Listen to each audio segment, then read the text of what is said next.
ఈరోజు దేవుని వాగ్దానము సామెతల గ్రంథము 27వ అధ్యాయము 1వ వచనము.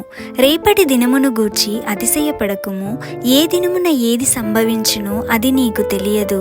ప్రార్థన.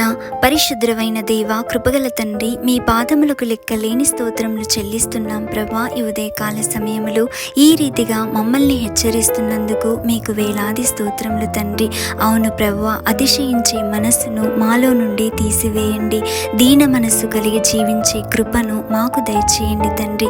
ఈ జీవితంలో ప్రభా, తగ్గింపు స్వభావమును, మీ పట్ల విధేయత కలిగి జీవించే బుద్ధిని మాకు అనుగ్రహించండి.